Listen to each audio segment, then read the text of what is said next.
All right. Hi, friends. Welcome to a new episode of Mokoko Cast number 4. Beta and beta withdrawals. And beta dudes just talking about video games. Me, the beta dude. 3-man army. There is a 3-man army today. Welcome everybody. We've got a lineup that is for the ages. Mepeet and Rufio today. Rufio will be here in like 30 minutes. Mepeet, welcome. Hi. Thank you. Thank you very much for having me. You know, it's an honor. Thank you for being on. I appreciate you for coming in today. I know you've got time constraints. I know Rufio's got time constraints, and everything got super messed up. This was supposed to be on Thursday, and unfortunately it is all messed up, but I am sorry. That's my fault. How dare you? Yeah, how dare I have a life? You can fix this by ordering me pizza. Oh my god. You know what? You know what, sir? Anyways. So, friends, today, since we have 2 PvPers, even chat wants me to order you pizza. Oh wait, it's just you. Okay. Anyways. So friends, since we've got Mepeet on in the beginning, we're going to talk a little bit about PvP, our thoughts on the tournament, and let's start off. Mepeet, what was your feeling on the tournament? Wow. The tournament itself was very fun. I do feel like there was it was a mix between obviously veterans who have been playing the game for 1-2 years, especially like the Russian teams. Mm-hmm. And then you had new people who were just coming in brand spanking new, just having fun. Yes. So it was definitely a mix of like more serious, like, hey, we're going to win this grand prize, and more of just like, hey, and then on the other side of the spectrum, we had like, let's just have fun. Mm-hmm. It was nice. It was actually kind of nice to get more people interested into the game in PvP as well. I agree. It was nice that we were able to give a showcase of PvP to a broad audience of interested people. There was a lot of people in that chat. I'm not gonna lie. It was like what 2,000 in the beginning, trickled down to like 1,200. But I mean, people stuck around for finals. Yeah, the finals were absolutely insane, dude. That was so sick. Katana Zera with that ult. If Katana Zera didn't hit that ult in the end, Hesitant hits the best ult of the tournament, right? Yeah. Right? So it's like you have in the same round 2 of the best ults in the tournament, which was absolutely insane. Like when Katana actually hit that ult, I wasn't expecting him to actually get 2 people in it. Yeah. Obviously he was going to get 1, and then Jaeger. Mm-hmm. I'm sorry, I apologize. Oh, it's Jaeger now. So. Is it Jaeger? It's always changing. It's a revolving door of words. Okay, because I typically call him Jaeger, and everyone else called him Jaeger. I call him Jaeger. Yeah. So I was right. Sure. Perfect. And then Jaeger didn't realize that the ult was coming out because you don't see it at the same perspective as a demonic when they're casting the ult. It just showed up, and then he got caught in it, and by that time it was just game over. Yeah. Well, he rolls back into it, trying to get away from what he thinks is happening, because you can't tell where he's actually going to place it. So, like the instant that his hand hits the ground, Katana Zera, you see Jaeger roll backward, thinking that he's ulting on top of himself, and he's like, "Oh no, he's ulting back here," and all of it was spice. All of it. Yeah, him playing striker at that level was pretty shocking. Like to basically be a support striker. You think about like the Korean players, especially like Typhoon. Mm-hmm. People have always said like striker is not meant to be like necessarily played at high level and actually be solid, but he has consistently shown that it can be. Yeah, and it's so cool is that well, also not cool, but what sucks is he's not going to play striker for very long. Like once Lance Master comes out, Homeboy's a Lance Master main. Like, he's also doing War Dancer now. Is he really? Yeah, he I had actually gone against him in a couple 1v1s, and he absolutely destroyed me. Just disgusting. Even more so than his striker would. Interesting. Well, I mean, dude's a beast, so yeah. He's got the reflexes, he's got the game sense, he's got the whole package. Yeah. Got the muscle memory for the combis. All the combis. By the way, obviously, friends, we have the footage of the tournament in the background, so you could keep up to date on Final Four, top four a little bit. But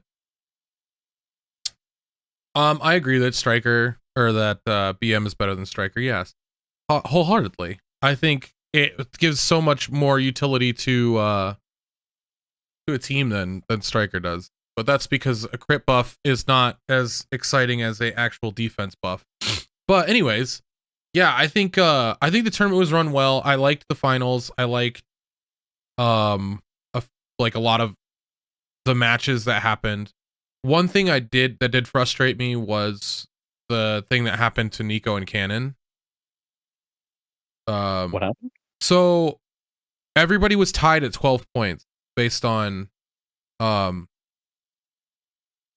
Swiss score.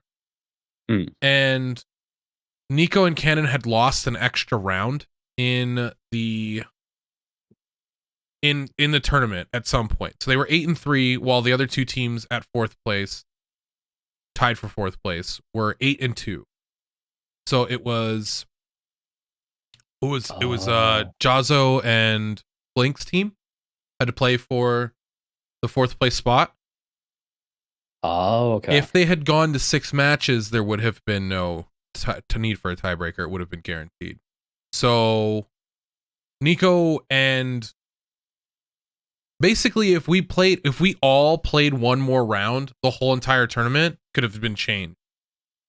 So I wanted to play one more round. I know Cannon wanted to play one more round. It would have taken another like 15 minutes or 20 minutes or however long. It took like 30 minutes for them to do matches, which took a long time to set up because people were so late for their own matches. Sucked. But yeah. There were a couple matches that were like 20 minutes after the actual start of the round. Yeah, which was super weird. I don't know what that was. Like, if you're not around, like, for 20 minutes, that's kind of a long time. Yeah. Like, fighting games don't wait that long.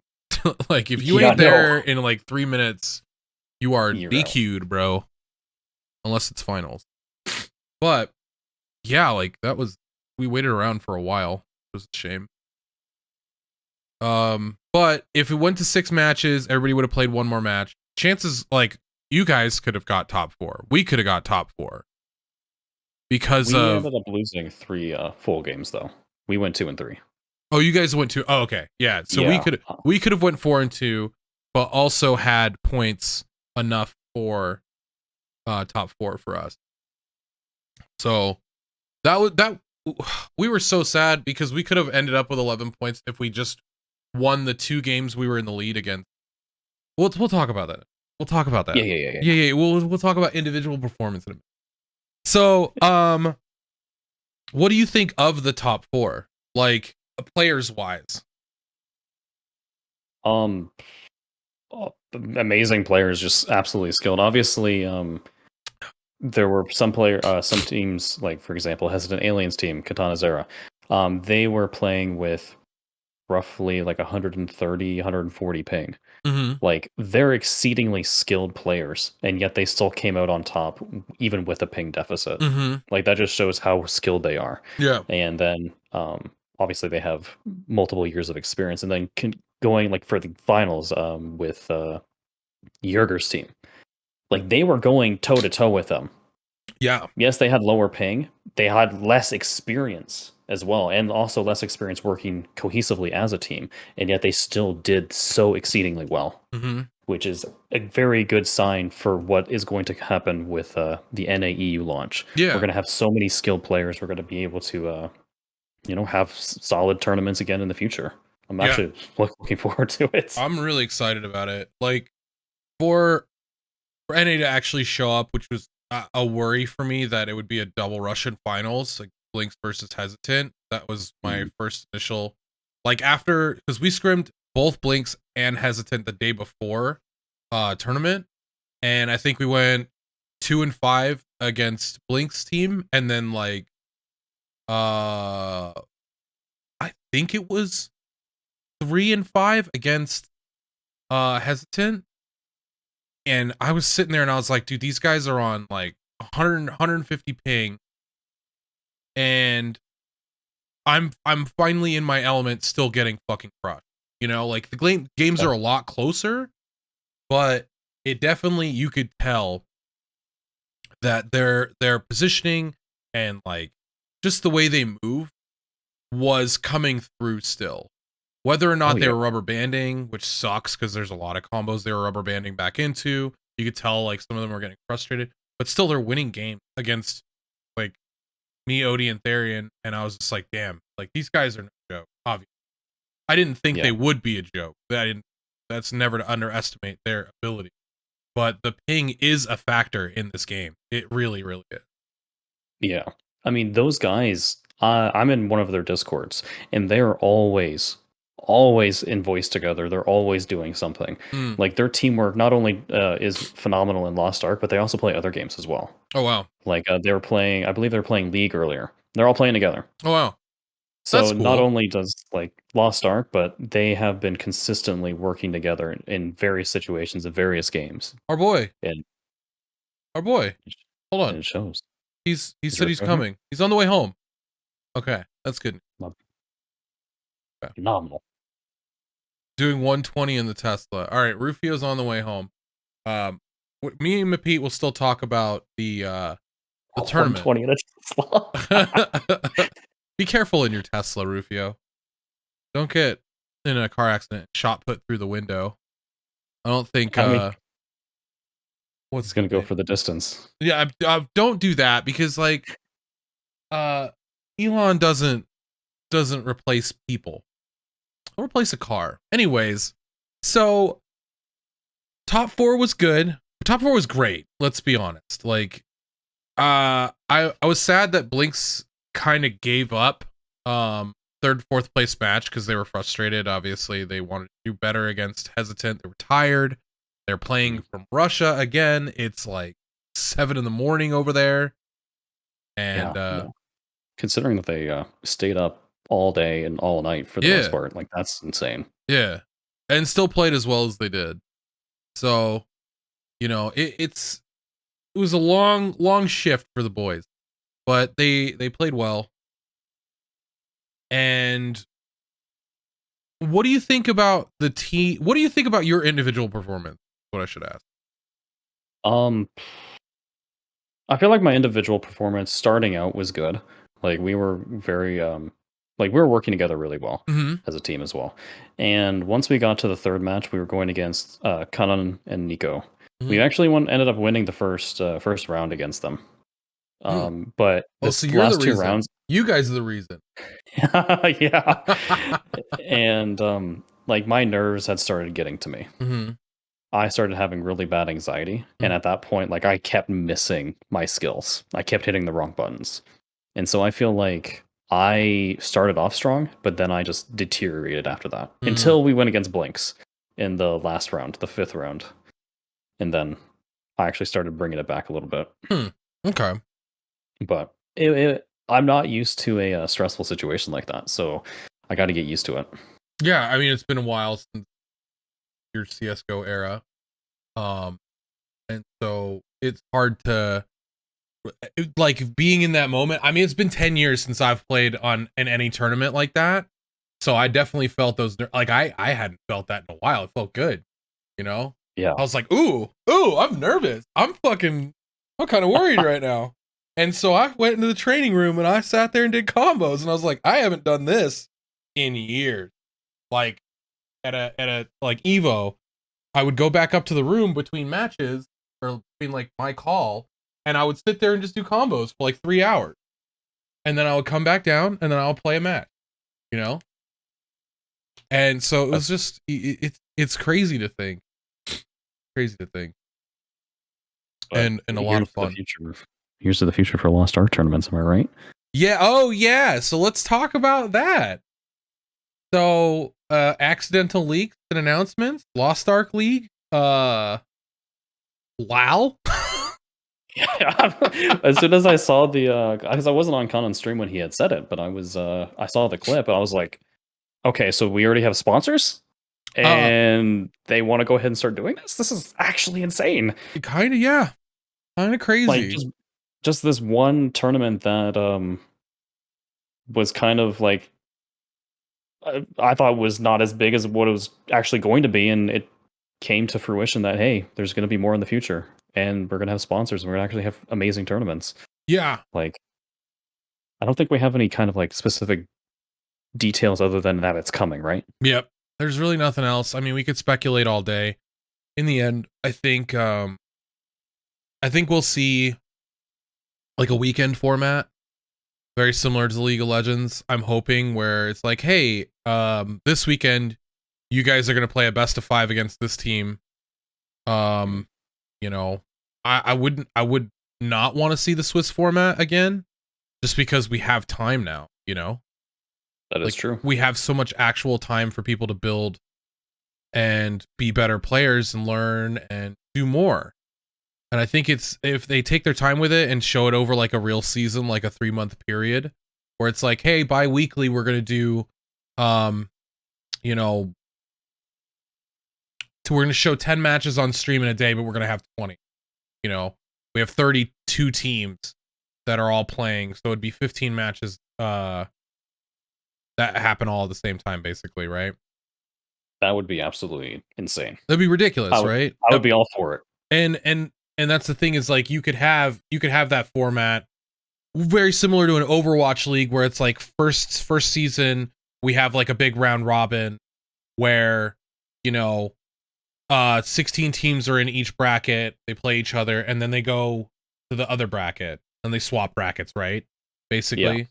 So I think that's pretty cool. Like you could have that format where everybody's just like jumbled up, get some real crazy spicy games, get a lot of streamable content, get a lot of like spicy memes, and I think it could be really, really cool. And also grow the scene in a healthy, cultivating way where it's not just like the top 5 teams are just stomping on people every weekend, you know?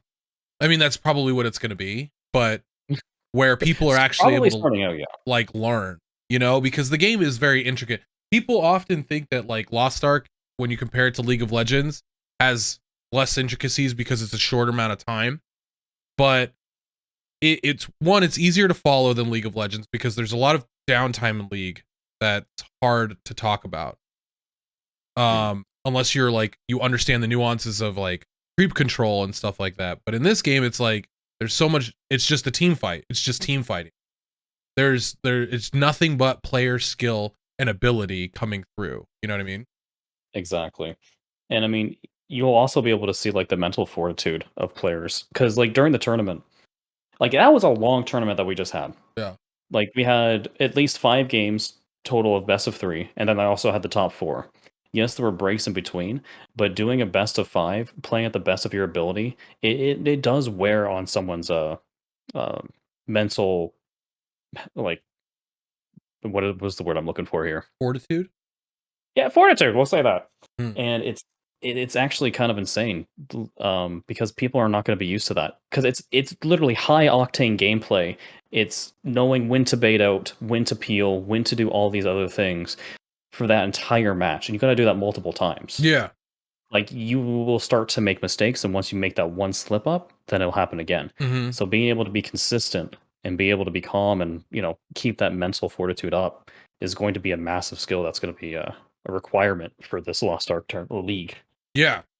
And yeah, consistency is so important in this game. Like, a lot of people will post pictures of like, oh, dude, I had an 820k game and took like 200,000 damage and I absolutely hyper carried. And then the next game, they have no control of the map and like you're just like they're like 300, 500, and you're like, yeah. So what happened? Like, was your team peeling for you and like just able to unleash you? You know, like you have the skill to hit skill shots, right? But there's so much of that in this game. There's a good dynamic of like player choice in every single instance of the game. I think that's really cool. I think, and being able to play like the exciting part of a League of Legends match straight up, you know, it's not just like, hey, we're gonna creep score and talk about like this kind of tower control and map control. For a viewer, it's kind of boring, right? But for a spectator, I think it's like this is great.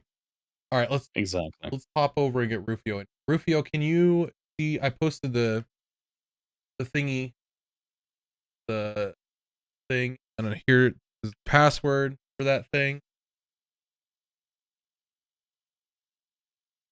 You can continue, Mepeet. Sorry, didn't mean to cut you off there. No, you were the one talking. Yeah, but you talk now while I get Rufio. No, you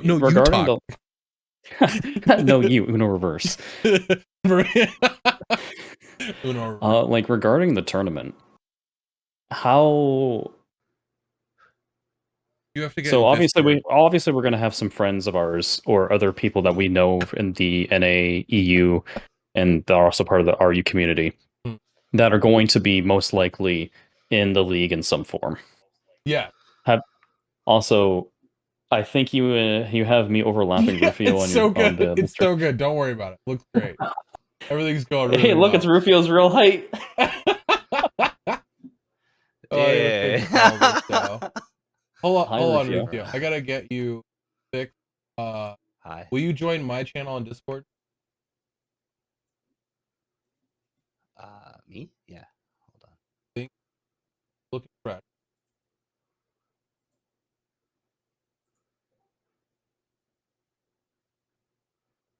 Ordeal. I think I joined the right one. If you're doing this on OBS, you can just use the arrow keys to do that. You could. That way you can get rid of the snapping. But guess what? Yeah. You also hold control. Well, okay then. Oh, bud. Hi, Rufio. Hi. Hi, how you doing? Oh, you're coming. Hi. Let me actually be a fucking. Okay. How's golf? There. Dude, bro, bam. I'm hitting a 245. I'm so ready to hit a 280. I'm gonna be honest with you. I don't know golf numbers, so. So I'm hitting 245 yards with my driver, and I'm trying to hit 300 by the end of the year. I'm at 245. I went to my lessons last week, and I was at 200, 220. So 20 yards. Nice. That's really good.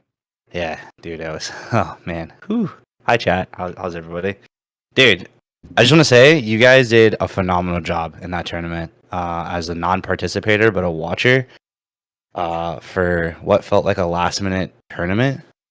Phenomenal, absolutely phenomenal. Shout out to the Russians that won, and shout out to DJ and Mepeet for competing.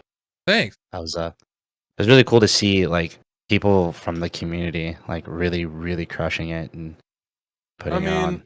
I would have liked to have won against at least a game against Starlast and Virus, but we choked that. We choked that pretty good. So it's okay. We lost 2 against Virus. Yeah, that was pretty good. But I beat him in 1v1s later that day, later that week. So it's okay. It's okay. 1v1s, that's what counts, though. That's what the tournament counts. Was based on, obviously. So, real quick before we get Rufio completely ingratiated, and I'll talk about my experience with the tournament real quick. I would have liked to have won game 1 against Blinks because we didn't. We fucking really were in control, and then we super choked it. And I say that I mean me. I felt like I choked that map. Like I felt like I should have been able to control a little bit better. Can I ask you a question about the leading up to the PvP tournament? Mm-hmm. Leading up, how static were your guys' teams? Because I saw there were some people that had last minute dropouts. How static were the teams? Like how familiar were you guys with each other and like setting up plans for setups and stuff like that? Mepeet, do you want to go first on that? And like in terms of like our personal team. Yeah, like how did you guys? So if you guys were speaking earlier when I was like doing a buck 20 home, that the Russians that won are like they're constantly together, right? They have that like they play a lot of games together, so communication with them is clearly at the up like most that it could possibly be. For you guys going into the tournament, I'm not gonna say being in like intensely like ranked PvP climbers, but for you guys, what was your team camaraderie? Like what was going in, how much did you guys play with each other like prior to scrims and prepping for tournament? For my team, we didn't really play before we actually became a team. I was supposed to be an alt essentially for the team. One of the guys' GPU died, and so then they put me in. But we only like practiced and scrimmed like maybe twice a week at most, and it was only for like an hour. So we you guys were did like not late get night. Yeah, we didn't get much practice at all. And late night is not good for me just because I'm exhausted from work. Yeah. Like I don't PvP well. I don't work well with others when I get off work. No, I feel you. I'm like the same way. You spend all day in the office, or in your case, what you do, but it's and then it's like you come home and it's like now you have to not get frustrated at your teammates and try to have an open line of communication at 10 o'clock at night. EJ, what about you? What was your going into the tournament? I personally like we played probably every day together. But before we had made the team, so basically what happened was I saw that this was a thing, and I'll be honest, I thought Mepeet wasn't going to play because he hadn't been streaming. And so I didn't know if he was going to be in the tournament. And so I was like, all right, I want the best melee I can find and the best range that I can find right now. And I was like, Therian and Odie. And I immediately texted both of them. Odie was in. Therian later in the morning was like, yeah, for sure. And so I was like, from that moment on, we played together pretty much every time we were online. We were doing 3v3 either as a duo or trio, and scrims pretty often throughout the first 2 weeks. We were scrimming like everyone we could, and then we calmed down on scrims because we were losing against like Virus Starlast. Our first scrim block was like 2-7, and we were kind of tilted afterward, and we talked about it, and we weren't resolving issues. So it was like we had a lot of problems with what was just like team play, and you could tell like it started to wear on. Can I ask a follow-up question to that? Is this your guys' was this like your like I come from like a Call of Duty background, right? Like my first like true MMO time sync would be like BDO. So for me, I have like a Call of Duty mentality when it comes to playing in like a tournament atmosphere where it's very toxic. But with like League teams or Dota teams or just even other Lost Ark teams, how important would you say establishing rules and developing strong communication and overcoming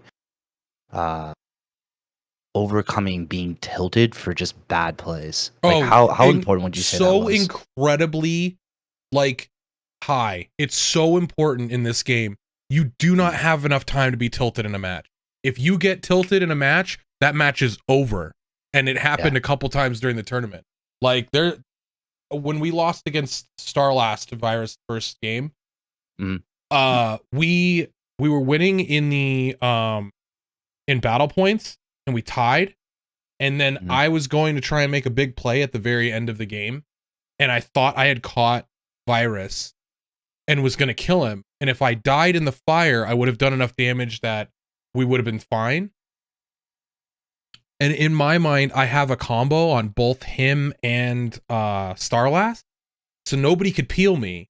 But I didn't realize that Virus was ulting, and I died for it. I could have killed Virus instead of I auto-attacked him instead of using a skill to kill Virus in the fire. Die for it. Virus lives, and they end up winning 9-8. when it would have been 9-9 and we had the tiebreaker win. That literally shut me down. Like the next game, I played like absolute dog shit, and I was pissed. It was like in your head. Oh yeah, yeah. I think going forward, because I know you guys had said that they'd indirectly announced that this is going to be a more active thing within. I don't know if this is coming from Amazon Games. I didn't fully catch it. Obviously, it's Sage Tournaments, so it's definitely done by Flip. Flipmeister is like the leading charge on that. They have sponsorships. They haven't announced anything yet, though. That's good though. Like this is really I feel like this game, a lot of my friends that play League of Legends that watch the tournament were like, holy crap, like it's like a small form factor version of League. Yeah. Like you literally play League without minions and you just team fight. And you're literally just team fighting. They're like, dude, this looks insane. Like I'm all the more interested.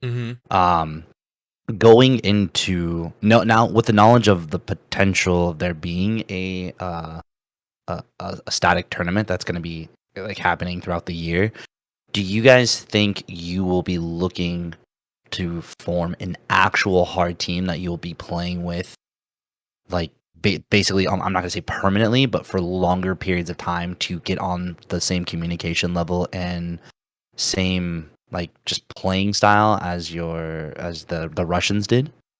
Oh, I'd like to, but both my boys are East Coast, so I think personally, would you shift and try to find another team? Like so right now, we haven't really talked about going that direction of like, oh yeah, we're definitely going to play this team for the next tournament, because there's also Saint Tone or Saint One is throwing a tournament as well a month after the release of Ranked.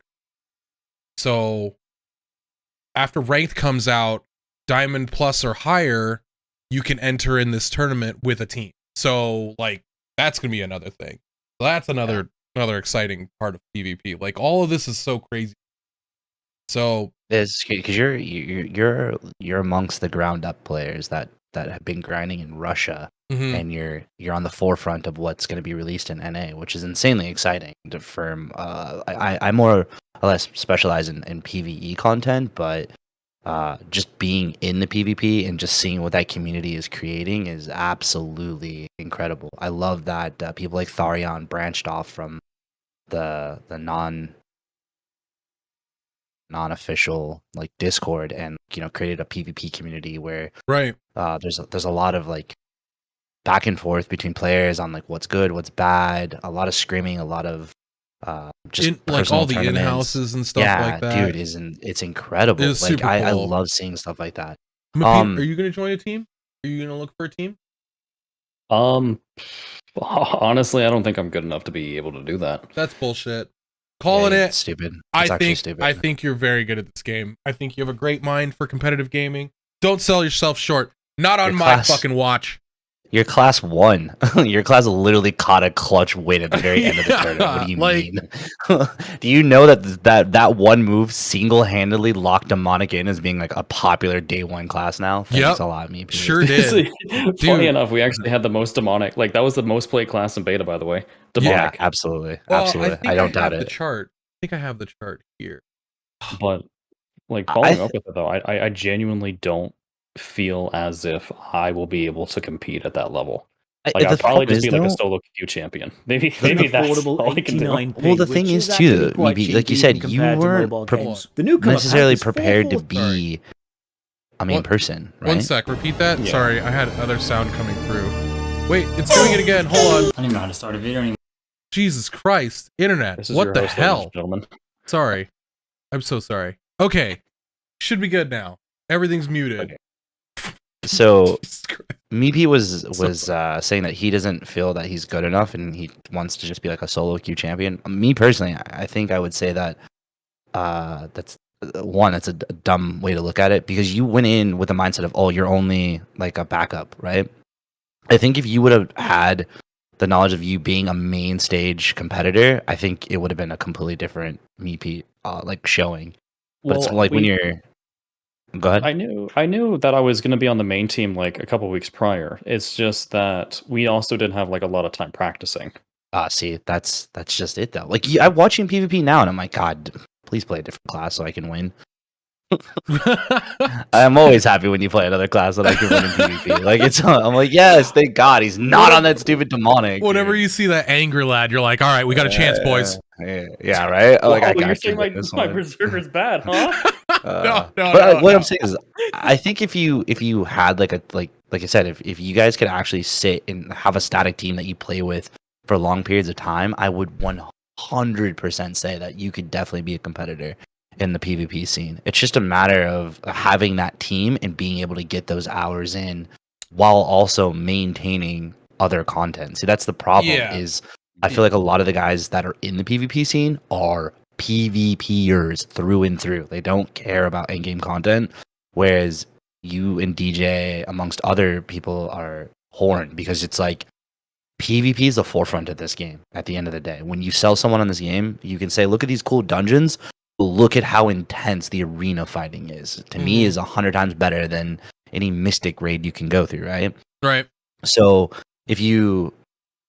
it's tough because it's like you want to do endgame content, so you're forced to do your chaos dungeons, your guardian raids, you're forced to do all this life scaling and all this other stuff, while also trying to find time to put 5 to 6 hours into a PvP session each night. It's really, really tough. So really, I get tough. that question a lot in chat. They're like, people come in, and obviously I'll be playing arenas and PvPing, and people will say, hey, what's the bare minimum PvE I can do to compete in PvE? And then also just like PvP all day. Like, give me the route. I want to play like 5 hours a day of PvP. How do I play PvE with my friends and like keep them interested in the game and then play PvP on my time, you know? What's your answer to that? I'm like, I know my answer. You know, probably if you're going to compete 2 or 3 alts, if you're not looking to spend any dollar on this game whatsoever. 2 or 3 alts, about an hour and a half a day of PvE content, keeping yourself afloat money-wise. And then you can PvP the rest of the time. And that's no collectibles, no island, like nothing of that nature. That's just straight like, I'm logging in, doing my chaos dungeons, doing my dailies with each character, doing my guardian raids, swapping to the next character, doing the same thing, and then PvP, right? Yeah. So it's hard. Like, I really want people to be excited about the PvE in this game, because what keeps people invested in an MMO is PvE. That's been proven.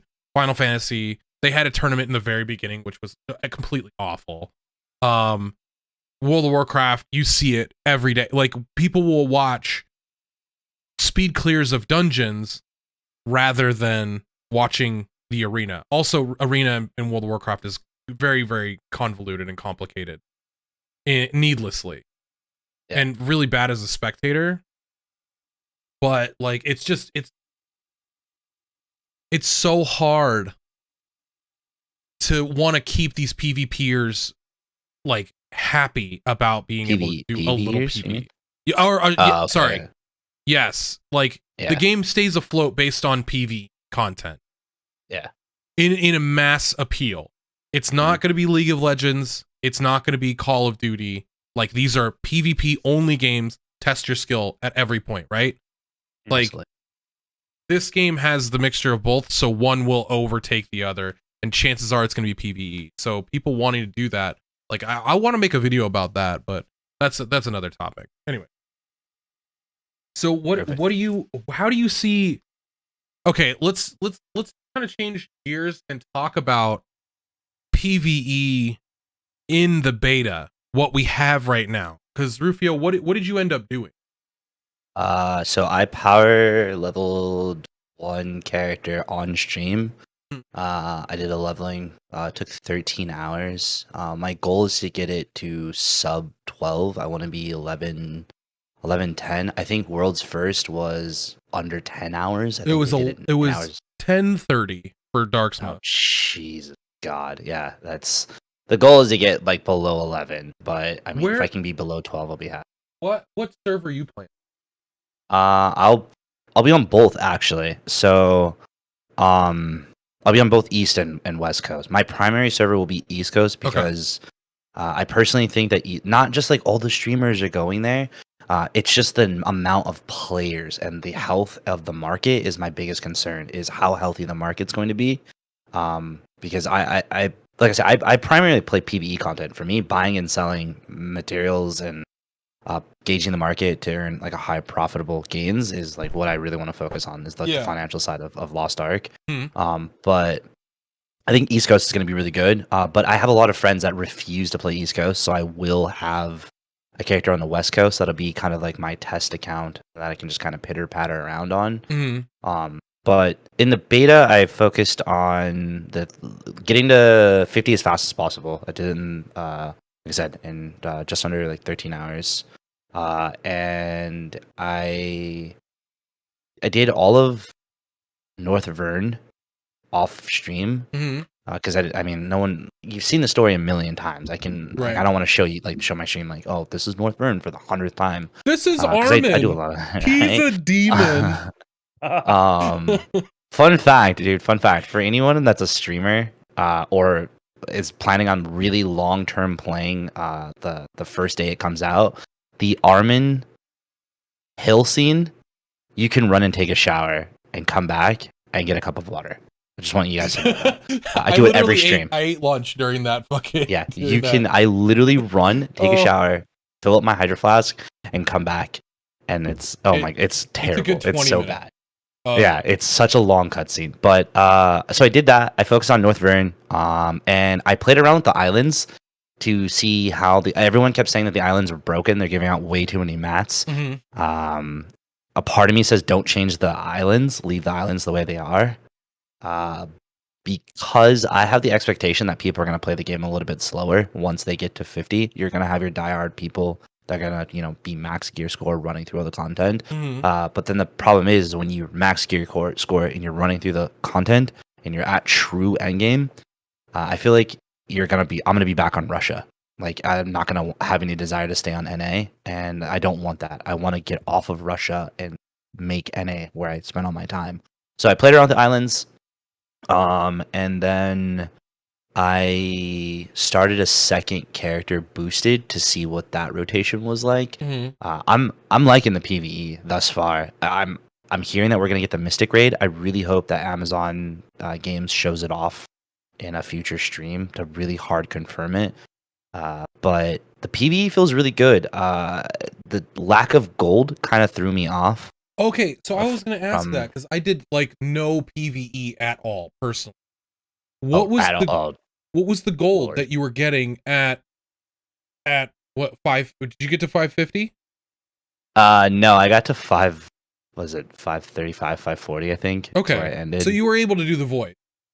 Yeah, I was doing the void dungeons, and I think the first 3 voids, I don't think they give gold out at all, if I'm not mistaken. I think it was like no gold. You just get 3 attempts for mats because it's all primarily mat based. Okay. The majority of your gold came from like doing the island events. I was getting island event gold, playing the market, which I want to talk about at a later time. I want to talk about the market. But playing the treasure islands, I was also getting those ultra rare gold portals, which by the way are terrible. Don't think you're gonna walk out a millionaire out of one. No, I think I made like 15 gold in one of them, and I was like, oh, these things are actually bad. But yeah, it wasn't. I ended with 2,200 gold in beta. That's not bad. I mean, that's enough to keep upgrading. But at that level, right? Well, you don't spend gold on your upgrades though. That's the thing. Your gold. So everyone's like, oh, you don't get gold. The thing is, you're using that gold to upgrade your estate. That's what I was using all my gold for. If you want to buy the stuff off the market, you can, but play the market. But I was using it to upgrade my estate because your estate requires gold for upgrades. It's like 3 gold here, 12 gold here.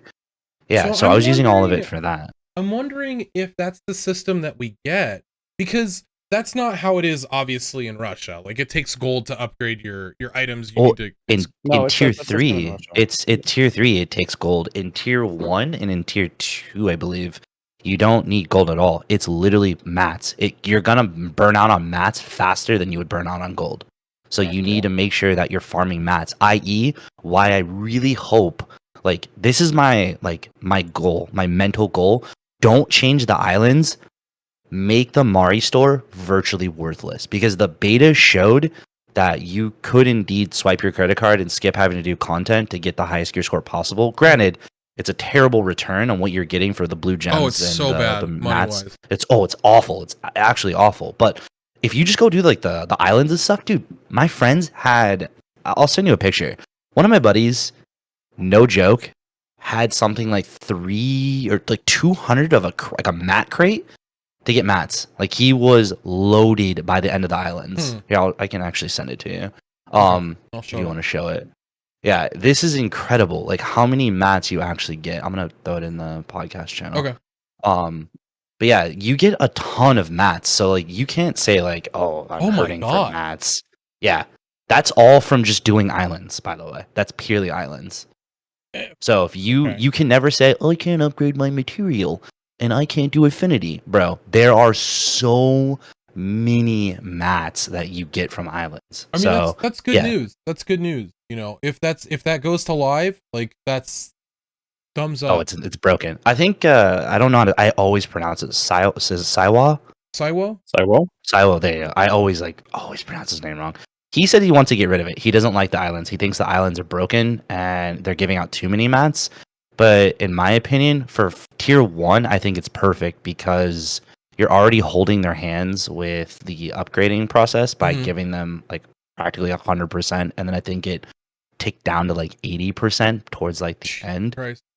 Having a ton of mats isn't going to hurt anybody, honestly. So that's the worry for me, is that the casual players will never be able to do the end game content, and that's a big thing in North America, is that, like, if you're a casual player, people, they want to just like enjoy the game at their leisure, you know, but still be able to do somewhat of the end game content. Like, they're treading a very fine line with how much material goes out, how much gold goes out, because you can easily get into a World of Warcraft situation where the only people that are clearing content are the 1%. Or not a World of Warcraft situation. I should say an old World of Warcraft, pre-Cataclysm situation, where the best players are the only ones clearing hard modes. They're the only ones doing this content. Like, that's I don't think you're gonna see that with Lost Ark, at least for tier 1 content. Not tier 1, I don't think, but tier 3, I don't see. Like, tier 3, the thing with tier 3 that I've learned watching other notable PvE content creators, the big thing is consistency. If you play the game consistent, whether it's 1 hour a night, 3 hours a night, obviously someone who sinks 16 hours into the game is going to be able to dominate, right? Because they can hit every island that pops, they can do world events, all that stuff.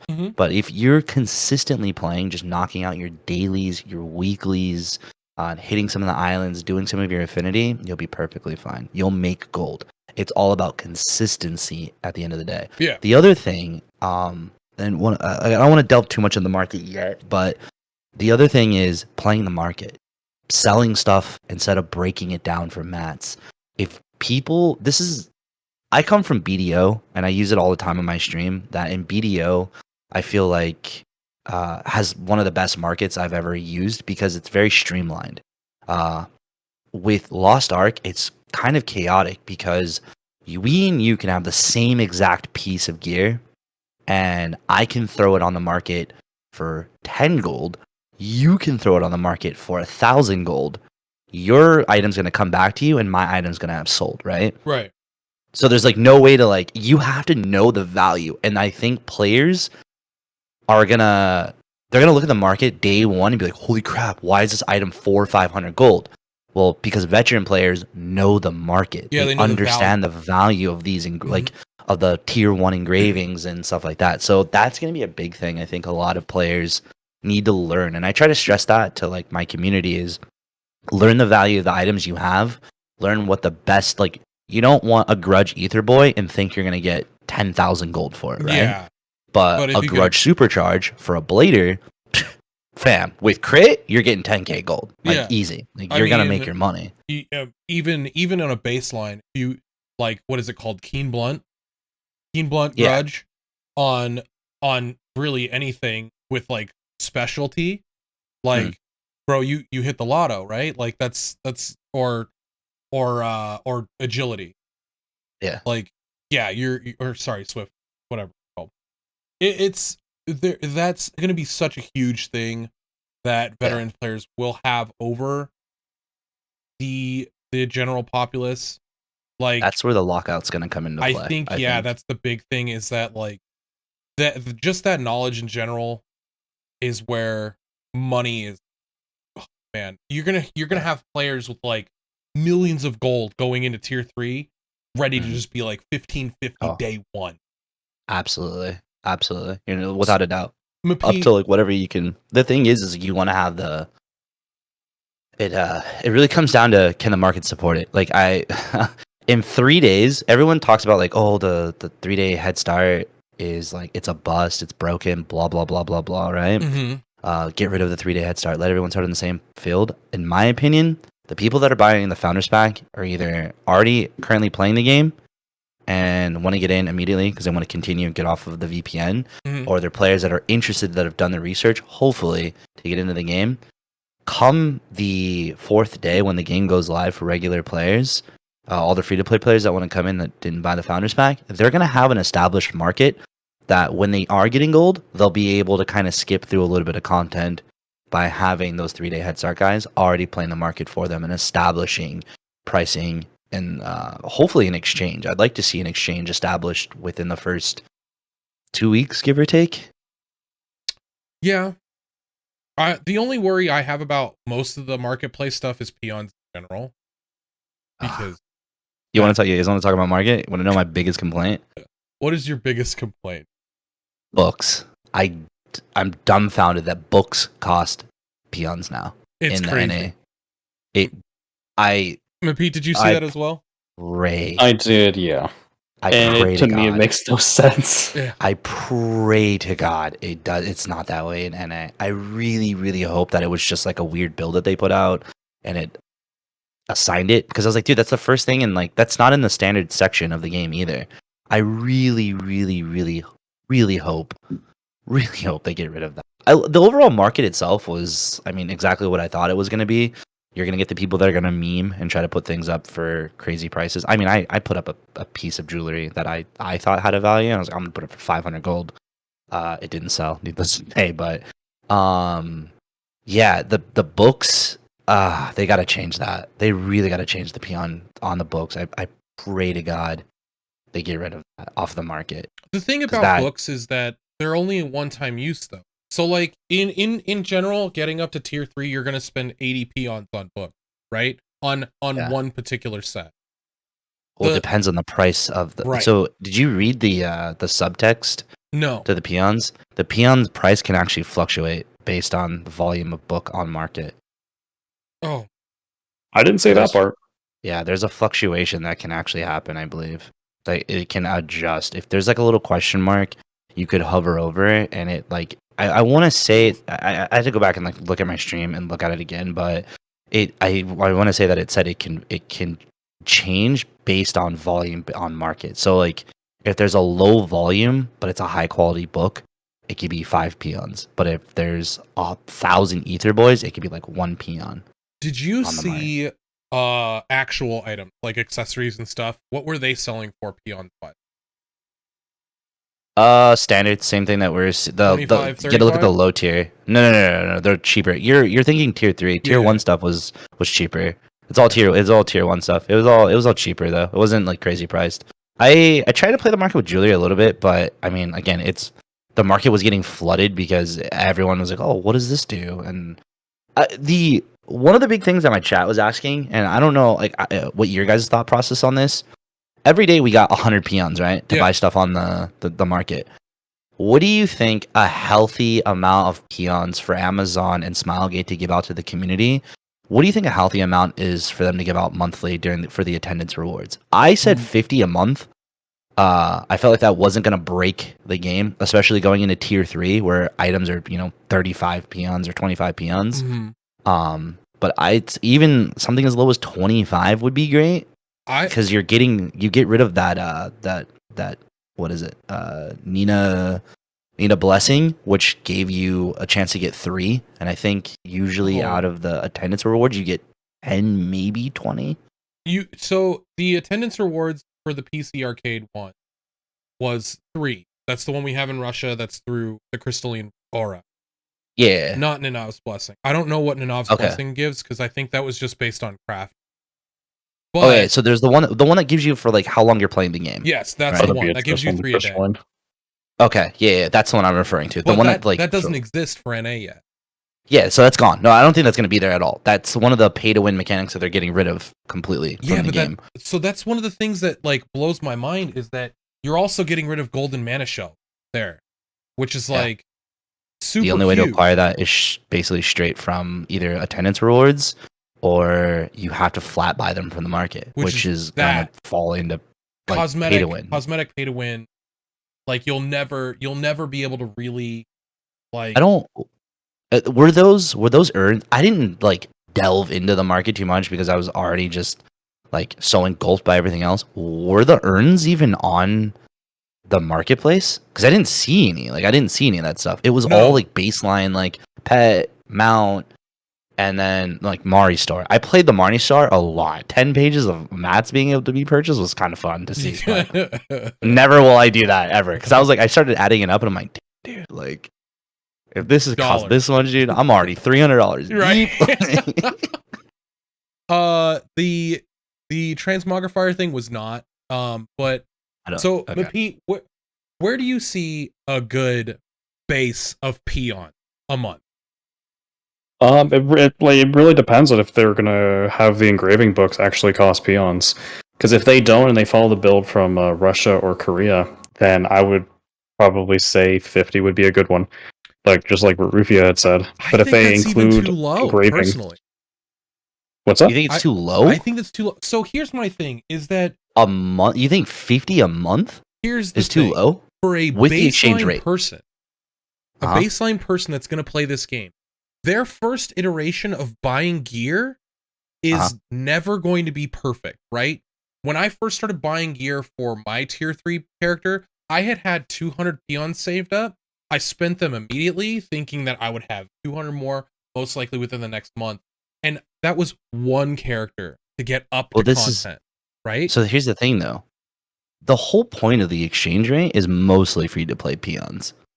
If you give out too many, then people don't play the exchange rate. Then the exchange rate virtually goes away. Because it's like a general premise of why I even earn gold in the game anymore is to literally buy blue crystals so I can buy peons. So I can buy the accessories that I need on the market. That's all I mostly use my gold convert or to re-up on my pet, obviously. Which it just worries me because as a pseudo free-to-play player, like I'm here for like cosmetics and like to do some endgame content. Most of the time, most of what I'm doing right now is PvP. If I want to compete in PvE and do like high end game PvE content, have the right gear, have the perfect setup, like it's going to cost me potentially as a new player upwards of 300 peons on my first go because probably not going to buy the right item, or you're going to be like, oh, I can miss out on this stat and screw yourself when it doesn't need to be that stringent in my opinion. If it's like 75 a month, 100 a month, I think that's a good like area. I'm gonna respectfully disagree. I hate to say it, but I'm gonna have to disagree. Get off the show. No, I'm just kidding. No, it's true. I just feel like you're gonna kill the exchange market, and then it's like, man. It's going to hurt the exchange market by giving too much, and then you're going to progress too fast. You're going to make it too easy to just flip gear. Like the whole thing with Smilegate's, I think, premise with the game is time gating. Like to slow you down to experience, to go through content, to learn the content, to master the content, to acquire like the stuff that you need in order to be able to progress. That was my doggo. Everybody shut the fuck up. There's a dog on the screen. So yeah, I think it's all time gating. When you start adding more peons, here's the other thing. If you go low, give me a part of the peons when I sell an item to someone. If I sell you a ring, give me a percentage of those peons with the gold. Yeah. Like if you're gonna tax, but let me get some of those peons. Like you know what I mean? Because essentially you're injecting a currency that does not go to players at all. Like because there's in the back end there's an unlimited amount of peons because you can literally swipe to buy as many peons as you want. So it's like give me some of those peons back to make me want to play the market more. Then I think you can get away with a lower number. But 100, oof, dude. I feel like testing that 100, you're at T3. It's gonna be great because in 3 months you can have all the accessories you want. But they want you to play that exchange and find a way to really utilize your gold. They want you to like not just spend gold on buying mats, but rather exchanging for other players to be able to buy peons. The thing about this, though, the big thing is you have to remember from a baseline player, it's about playing smart, right? So, like using your time wisely, using your currencies wisely, right? This game is supposed to be a release for the most amount of people, right?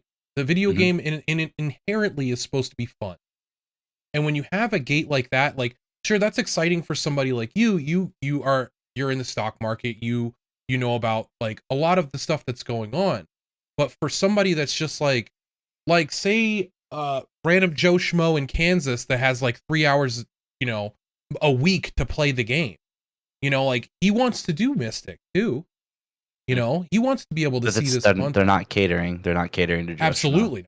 No, of course it's a free to play game, so they're not going to cater to them. So they're going to tell you, like it's the same. Like I'm running into the same concept, and I'm learning this in Russia, like the hard way. Is like time is money, right? Yeah. The people that are doing the most are the people that can go back to old content and sell that content to like lower tier players. Case in point, yesterday off stream, I made 10K selling Guardian runs all night long to just low level players for 100 gold a pop. Literally just selling runs to people, just running out. Yeah, I'll carry an entire group through like this and this because I know I can run that content, right? Yeah.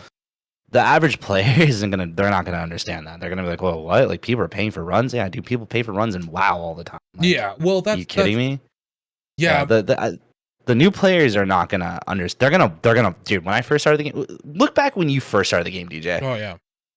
How bad did you blow dude? I spent 30,000 gold. My first 30,000 on outfits. Me too. Me too. I'm glad I wasn't the only one. Okay, bro, I was worried you're gonna be like, come on, I spent 30,000 that's what gold. The new players are gonna do. That's in for like. But see, this is the best part. You learned that mistake, right? Oh yeah. You learned that mistake. So now you're gonna be the scumbag that buys Dude, listen. I've already got a game plan. All right, chat. Write this down. Buy outfits that are tradable early on and sit on them for about 3 months. Throw them on the market when people are establishing getting gold. I'm telling you right now, you'll be a fucking millionaire into tier 3. Also, like literally easy money. Anything that is anything that's like, what is it, regional or like Halloween costume, they don't come back. The old Halloween costumes don't come back. Fam. So when you hit that marketplace, the Halloween costumes of this year, you wait like 6 months on those, bank. Like, bro, last year's Chariot is going for 60,000 on the Kratos server right now. I don't know if our servers share the same market, but 60,000 gold for the Chariot that they gave out last year for Halloween. Are you kidding me, bro? Listen, play the market smart, and you'll be good. Yes, but good. Then I appreciate that the game is trying to teach you like finer life point things. But I also I want to play this game to have fun and people up, so it's like at the end of the day, new players are going to mess up. Sorry to interrupt you. At the end of the day, new players are going to mess up, and veteran players are going to be the ones that are going to be able to like make those smart financial decisions to be able to get to end game. I get like new players gonna be, well, I want to do that content. Make better decisions, and that's where like people like you and Saint and all these people that are creating these YouTube videos, like you're gonna be the saving grace for the new player not to spend 30,000 gold on outfits on the market. Like that's why I'm so happy to have people like you in the community that are creating these type of videos that are like, hey, listen, fashion is cool and I get drip is forever, but being able to clear that raid boss that you keep like not being able to go to and all your friends are going to it is even better. Trust me, in the long run. Is forever. So Mepeet, a question for you. What did you spend your initial gold on getting into the game? Because like when you came in and like I watched your whole progression from like spending 18 hours a day passively going through the story until we're like, get to 50, that's endgame. And you're like, I want a PvP with my demonic because I know it's broken and I hope this class never gets nerfed. Low key, it's going to though. But what did you spend? So after you kind of got through the PvP stage and you went back into PvE, what did you spend your gold on? Like, did you start that progression? Like, did you go right into progression, or did you waste money? I kind of went right into progression. I think I did get a costume, but I only bought like cheap stuff. Okay, that way I could get the stat bonus. I just want to say I gave Mepeet 3,000 gold on. That was when I was in tier 3, though. That was when I was in tier 3. I'm just saying that doesn't count. I expect that money back plus interest on West server. Just letting you know. Facts.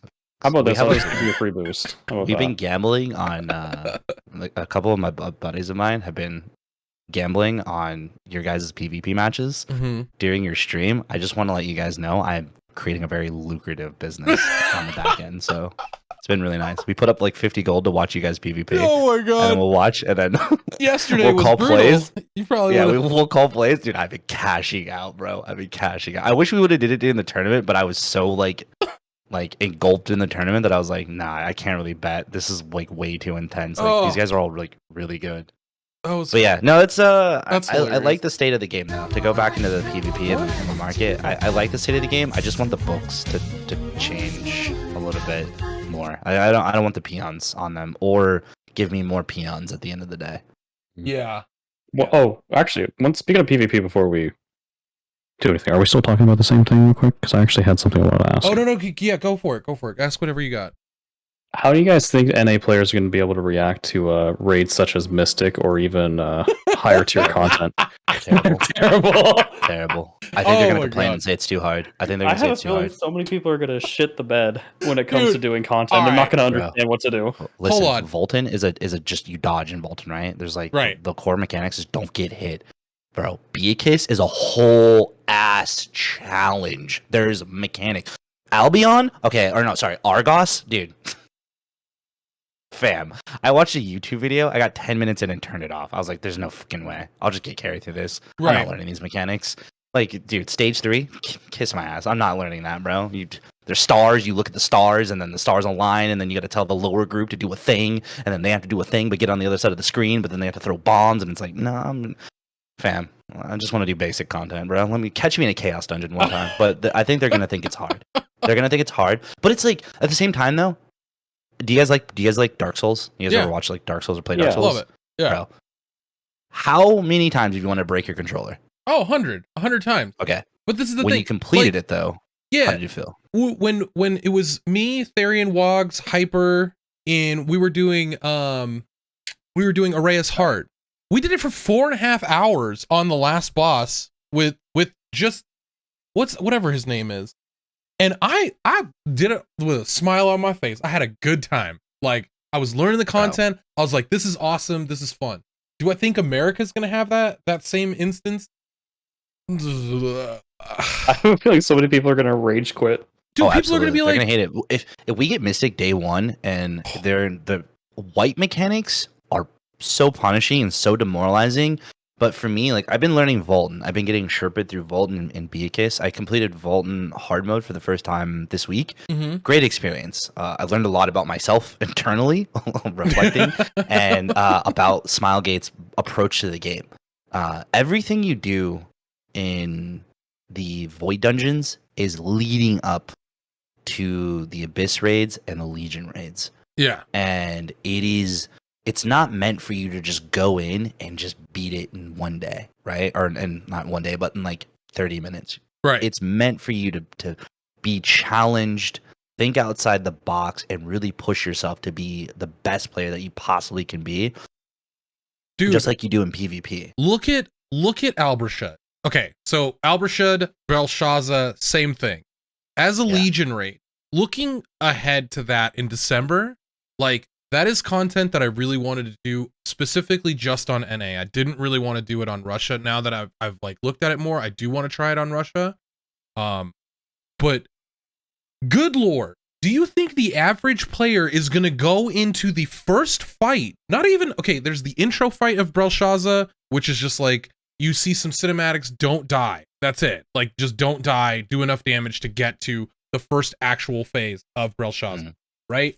You have to do the counter mechanics, and you have to have the split raid, do specific things and stand in one very specific spot during the fight, or you have white mechanics, right? Like, that's not even the hard mode. The hard mode of all that shit is like absolutely insane, absolutely ridiculous. Some of the hardest stuff I've seen, like, not like on WoW's level yet. Dude, bar none, this is probably the most complex thing I think I've ever encountered. I think there's a lot of WoW raiders that are going to be really surprised, and they'll come over. The only thing I'm worried about is if we actually are able to get to a world first like situation where all content is coming out together with Korea, and we're actually able to do races like that. I think that's when the game becomes like one of the top 5 MMO. If we're allowed to world first. This is where I was kind of complaining about NA getting the game too late, I feel. So many guides already out. So it ruins that discovery. Yeah. But if we, like you were saying earlier, if we get on that level where we're all doing a world's first run on newest content, where everything's unified on a global release, I think it's going to be even a better experience. Like, just going through the Legion raids now, like, is fun. I've been going in blind. I don't really watch the videos until after I compare what I'm doing to what I'm watching in a video. So I'm watching my own stream back, and I'm watching the video to kind of learn my mistakes, and then improve on them. Right. I think like I said, I think a lot of NA players are like, whoa, this is really hard. Like, holy crap. Like, why is this so hard? But the rewards are just so immeasurable. Like, getting out of that, dude, when you finally beat the boss and it comes up and you get the dope cutscene and your character's standing there looking like a badass in the Mokoko outfit, like, it's just like, dude, it's one of the most riveting moments. It's like hitting a plus 20 on tier 3 gear for the first time after hours, days, months, weeks of failing, and you hit that first plus 20. It's the same thing. Yeah, it's punishing and it hurts and it makes you want to quit the game, but you still load up and you still return on a daily basis because you know that, like, damn, I did it once, now I can do it again. Yeah, absolutely. And doing it weekly. Ooh. Oh yeah, that's weekly. Seriously. I mean, going through Ball 10 now, I'm just like, oh, this is pretty easy. Like, and when people are failing, you're like, oh, well, I mean, they're probably new. And it's still. Are you guys running new or on? Are you guys on normal? Or are you guys running hard? I ran hard last time I ran with WOG. Okay. But I'm a support, so it's different. Like, yeah, must be nice. I'm brain dead. I don't die to mechanic. Like, it's wonderful. Cannon ass blader that gets thrown around. And I got ragdolled, and I was like, I hate this game. We were setting goals for myself for how long I could live. I'm like, all right, I'm gonna live to 75 bars. Yeah. I'm gonna live to 50 bars. I'm gonna live to 25. I got to 15, and I was like, dude. I erupted with joy at the fact that I got to the ghost phase and I was actually able to do like one counter, and I was like, "That's right." We were progression.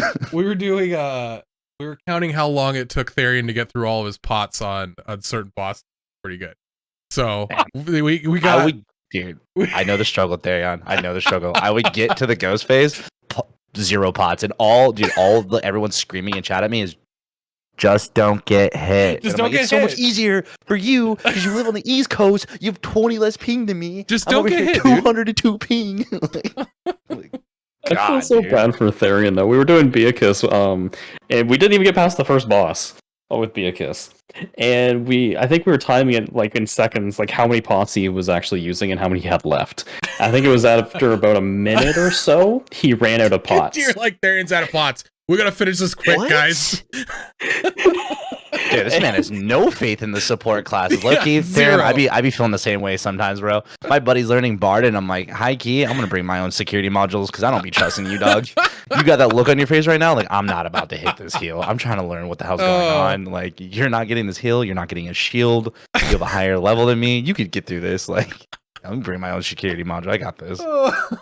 That's funny. Yeah, no, I think I think NA's they're gonna think it's hard, but I think it's good though. I think it's what we need. I'm so sick of content being so easy, and it just turns into like this brain dead chore. Being able to sit in one piece of content for 2 or 3 hours, it's frustrating at times, but at the same time, it's like, man, dude, this feels good. I did want to say one thing.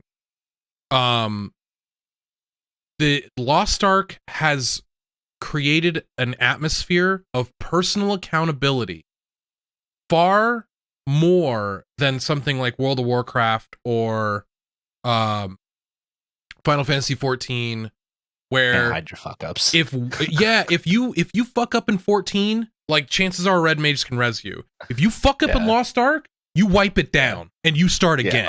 Like chances are, exactly. you know, unless you have somebody that's like hyper geared.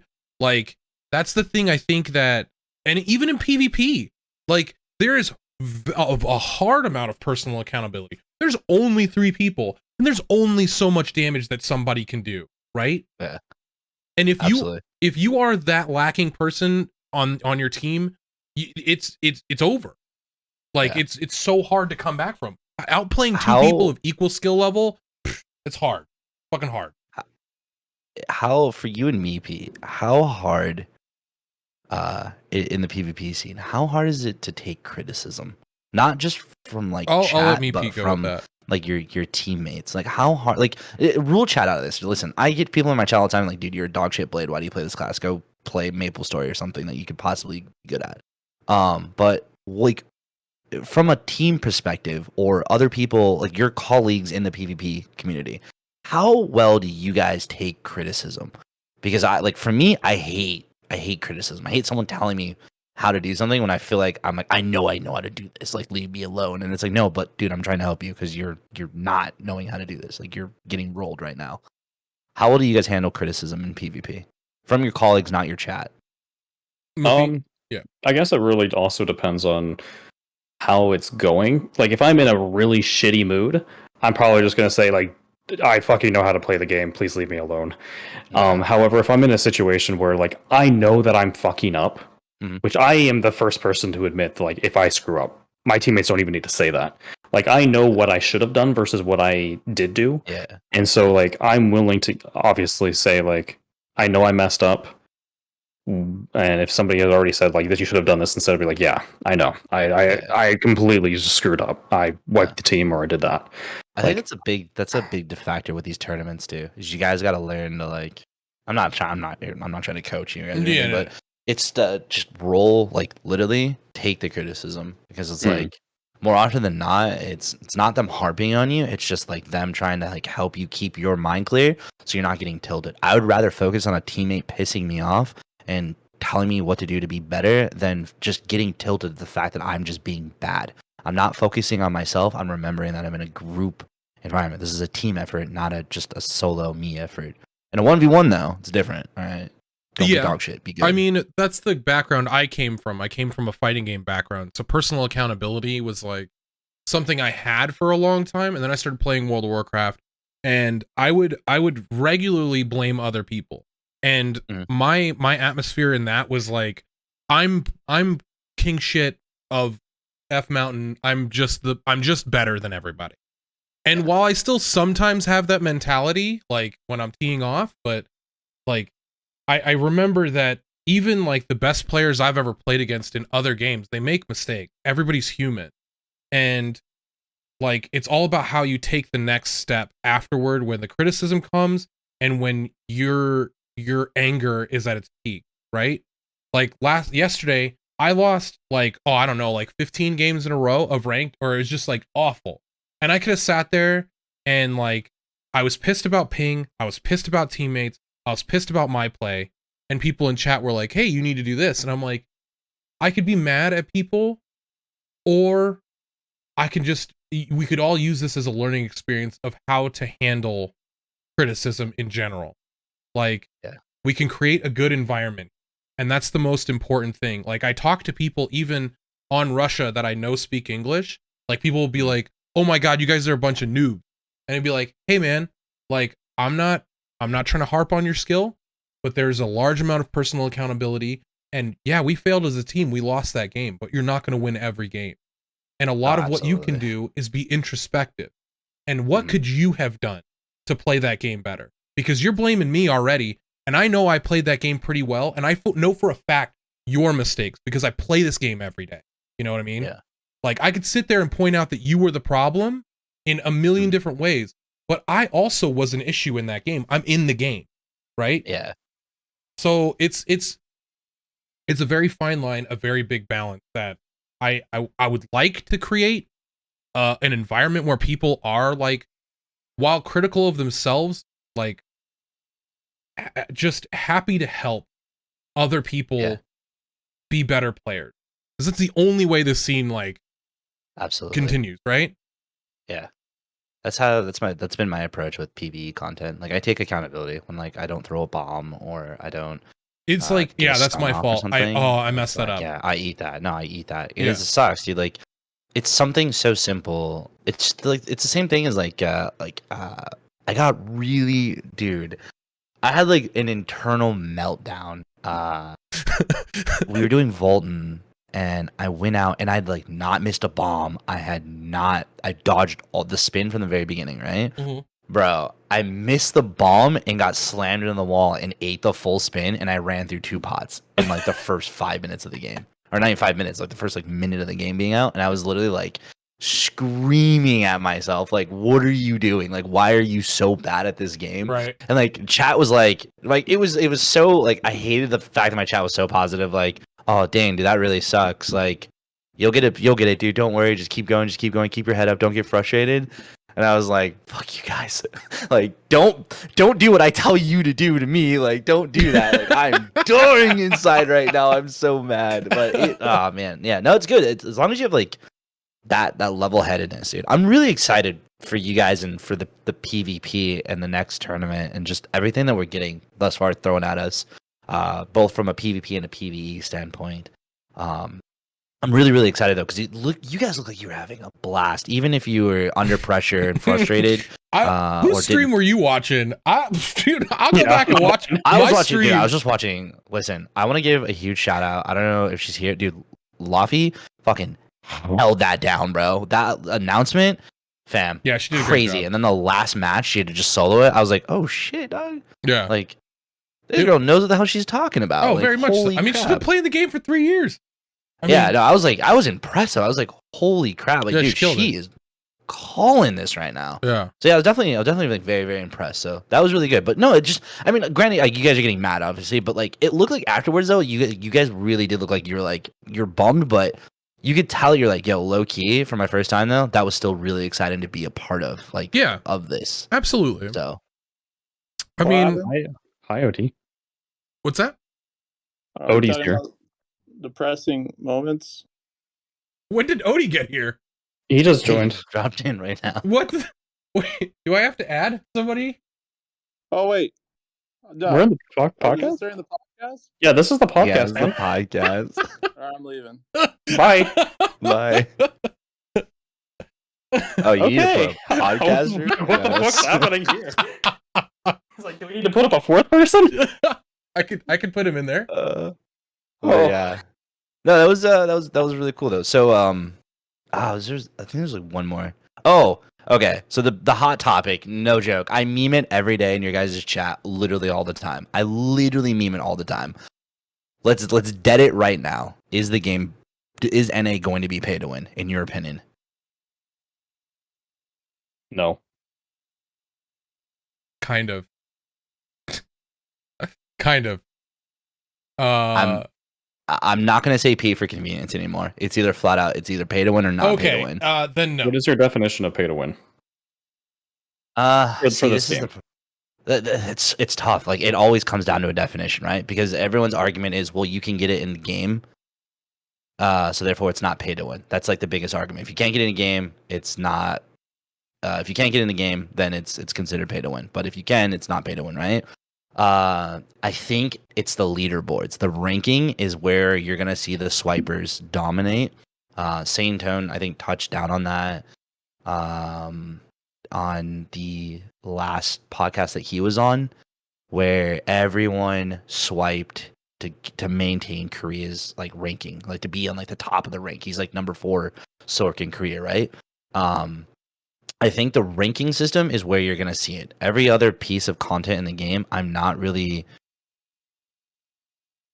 seeing the pay to win aspect of it, because like I said, the islands give out so much in terms of resources that I don't see the Mari shop being viable at all. I didn't see the urns. I didn't see the blessings that we talking about that give you the actual items for being logged in for long periods of time. So I didn't see those.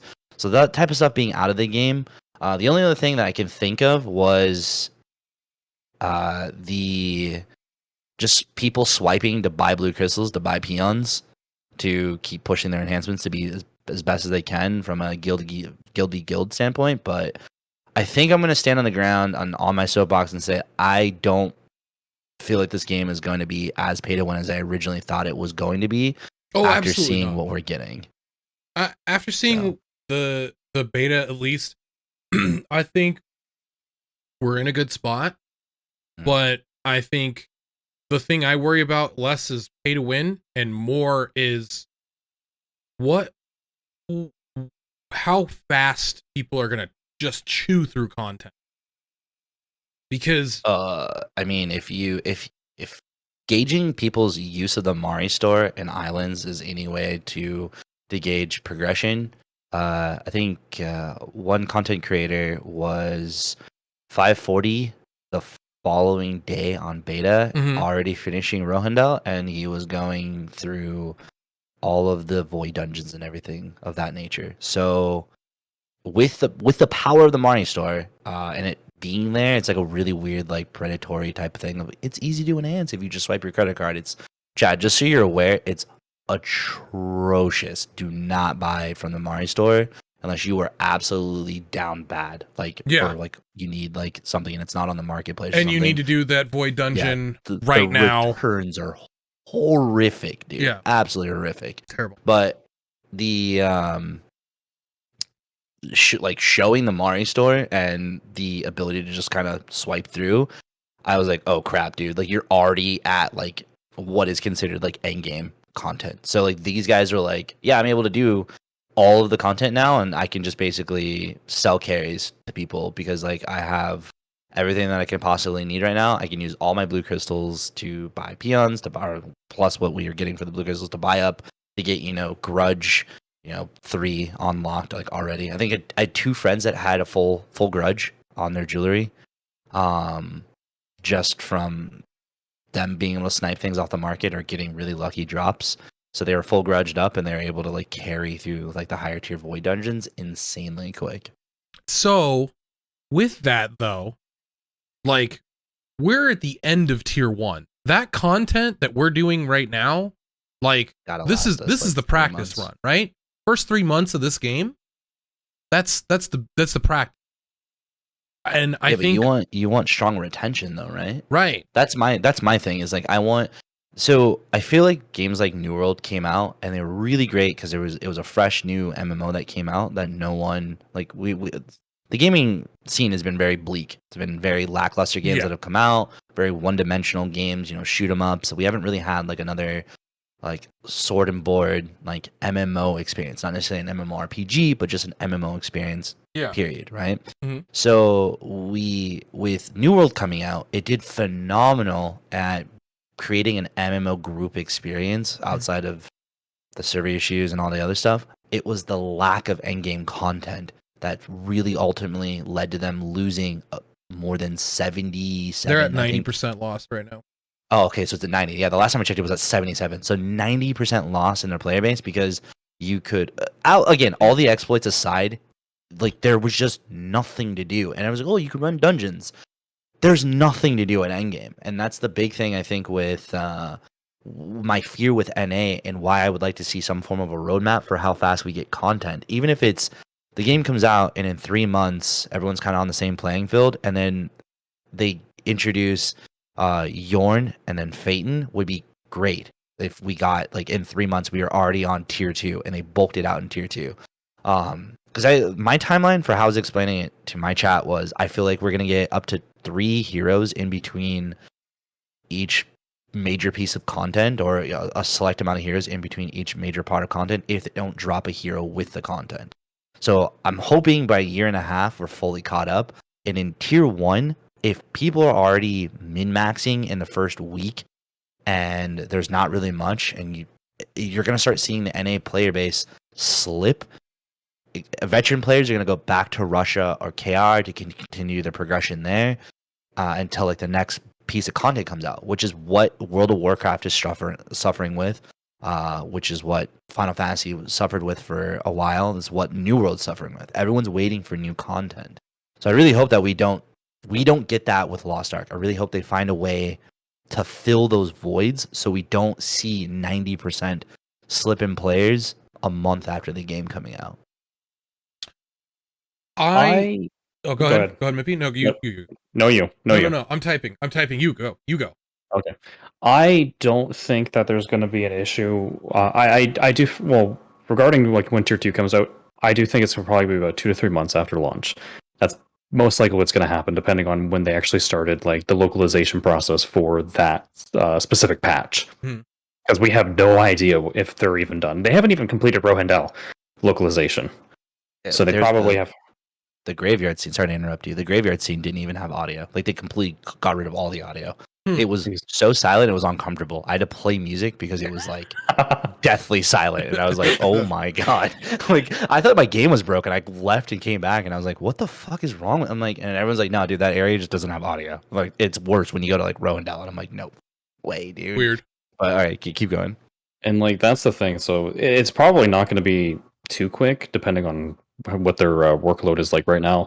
But regarding like players getting up to the point where they would get bored for NAEU, I don't think it's going to happen as quick as like compared to the beta, because people had those 40,000 crystals that they could just spend whatever on, and people typically bought out the cash shop and did whatever they had to for the Marnie shop. Right. The one big thing is that's only going to apply to like one character. People are going to start running alts as well. People are still going to be getting up other things, right? How do you think NA is going to handle alts? Not well. People are with a 9-to-5 job, roughly, are not going to like the idea of alts, especially if they have like a family. So a majority of the player base. Yeah. A lot of the discussions we've been having with the whole like staging of content. And one of my buddies, great example. I love this guy to death. He travels a lot for work. So when he gets a chance to actually sit down and play, one of the big things he's always talking about is that when he finally gets a chance to sit down and play the game, that he can only focus on one character. He doesn't have time to do 2 or 3. And one of the biggest turnoffs for him with Lost Ark is he feels that to be the most efficient player, he needs to have at least 2 other alts online to maintain efficiency and relevancy for future content and existing content. Do you guys think that NA is going to be able to adjust to this, or do you think that this is going to be a deal breaker for a lot of players? Mepeet, go ahead. In the beginning, it's going to be rough, especially since they most likely won't have any kind of boosts. Boosting is going to be something that probably won't happen until tier 2 content. That's my personal feeling about that.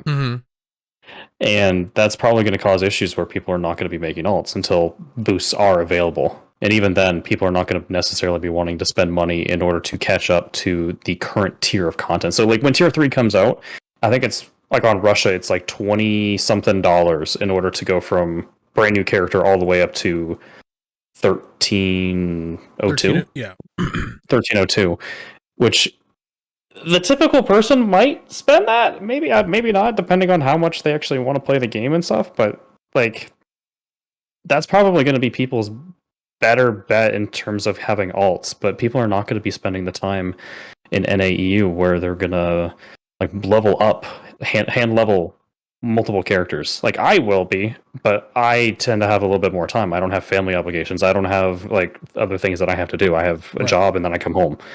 Right, I stream I 30 think hours at least. I So think you're gonna see Yeah. boost day one. Just Really? so you guys are. I think you're gonna see boost day one. 100%. I Absolutely, 100%. I can't see that. To cater towards existing players, I think you're gonna see a boost day one. I've already put it like if boosts are there day one, I already have a complete leveling plan for how to get them unlocked immediately because they kind of put it in place where you had to finish North Vern in order to unlock the boost for your second character. I think that's the same system we're gonna see with NA. With that being said, depending on when the game goes live, I can finish out North Vern, get my second character online, move my main character to Shureshire to get the 302 gear to skip doing the base level Chaos Dungeons, and have a bunch of mats for enhancing to get to the later Chaos Dungeons and higher tier Void Dungeons and Guardian Raids. And then my tier 2 character, or my second character, can follow suit in that same path, and I can like have a large amount of mats being carried over. I think you're going to see a boost day one. It would not absolutely surprise me to see a boost drop day one. I think if they want the game to be in a healthy state, I don't think they should do a boost day one personally. I think like having an escape plan is always good, obviously. Yeah. But I think we run into the same system that no one commented at all. Like everyone harped on New World for their cash shop system. Like nobody said shit about no one said anything. Exactly. No one said anything. No one said anything about boosting character. And I don't know if it's because of the fact that you had to swipe your credit card to play the game for New World, or if it's simply the fact that it's a free to play game and there's just not enough eyes on it.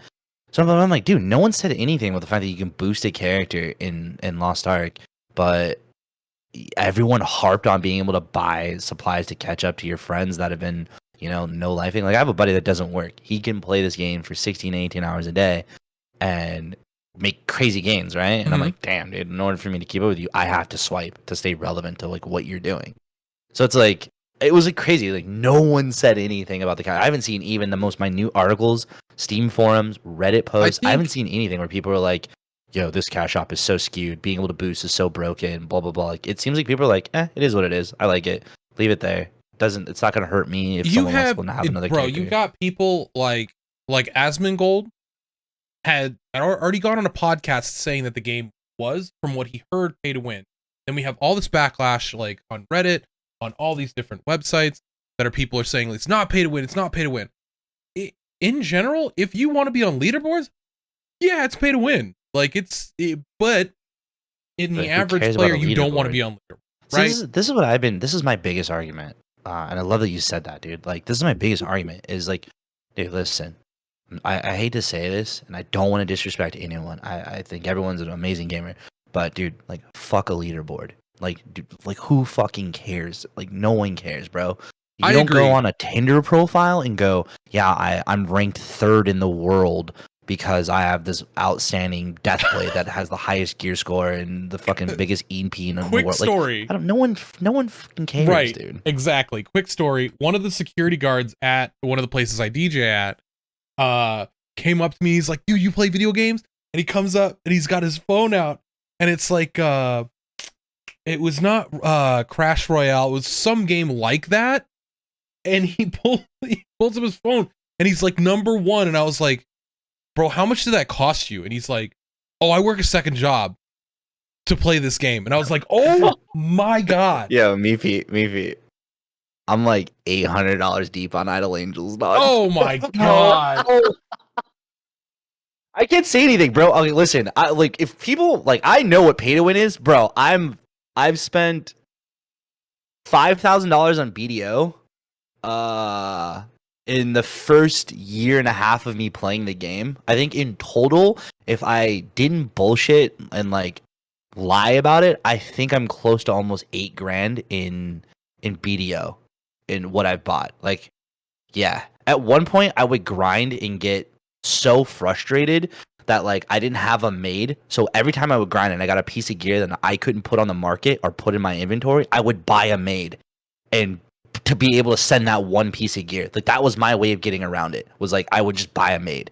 I was buying outfits to sell on the market because you couldn't buy gold and I was like a solo player at the time, so I would buy outfits, throw them on the market.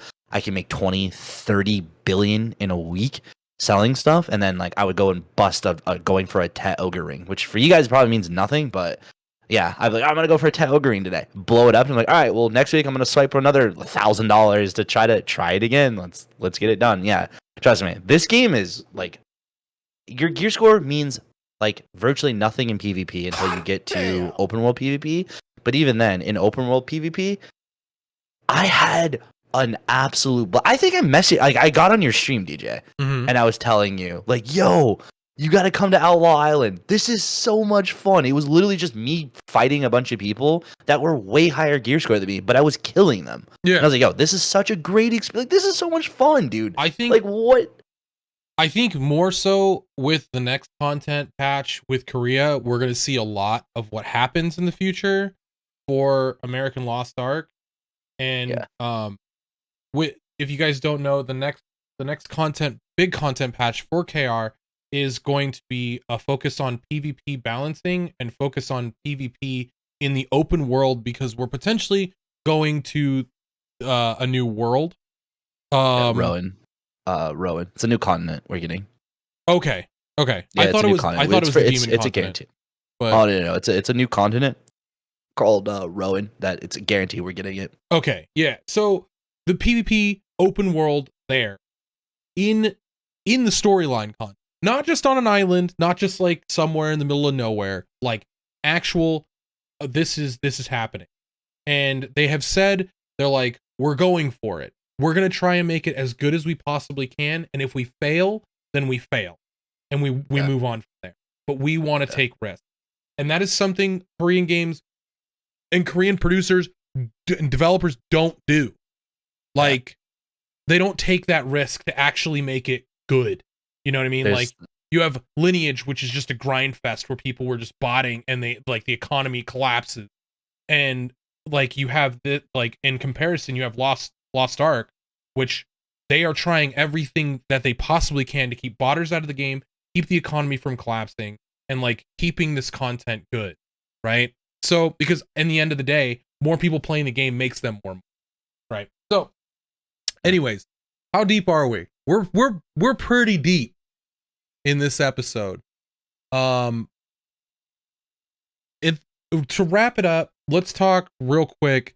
When do you think release is going to happen? We'll start with Mepeet. Okay, go ahead. Yeah, you're not Mepeet. Shut up. Right. Got him. You're not tall enough to be me. Oh my god. I'm darker and shorter. I think it's going to be late January, early February. Okay.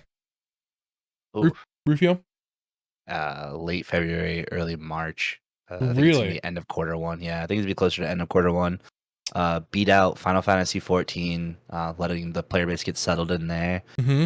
Kill off the rest of the Christmas rush for all the games that are go on sale. So your Call of Duties, your New Worlds, the Final Fantasy, all those games that are coming out. I think we're gonna beat off that rush, and they're gonna go for a clean slate, launching end of February, early March. It looks like an open field from what I can see. It looks like there's no other games that are gonna be really there that could possibly take the limelight away from Amazon. I think the only way that can happen is if Amazon does it themselves. So yeah, okay. I'm gonna say end of February, early March would be my ideal release date. All right. My opinion was I said yesterday, let's look at the calendar real quick.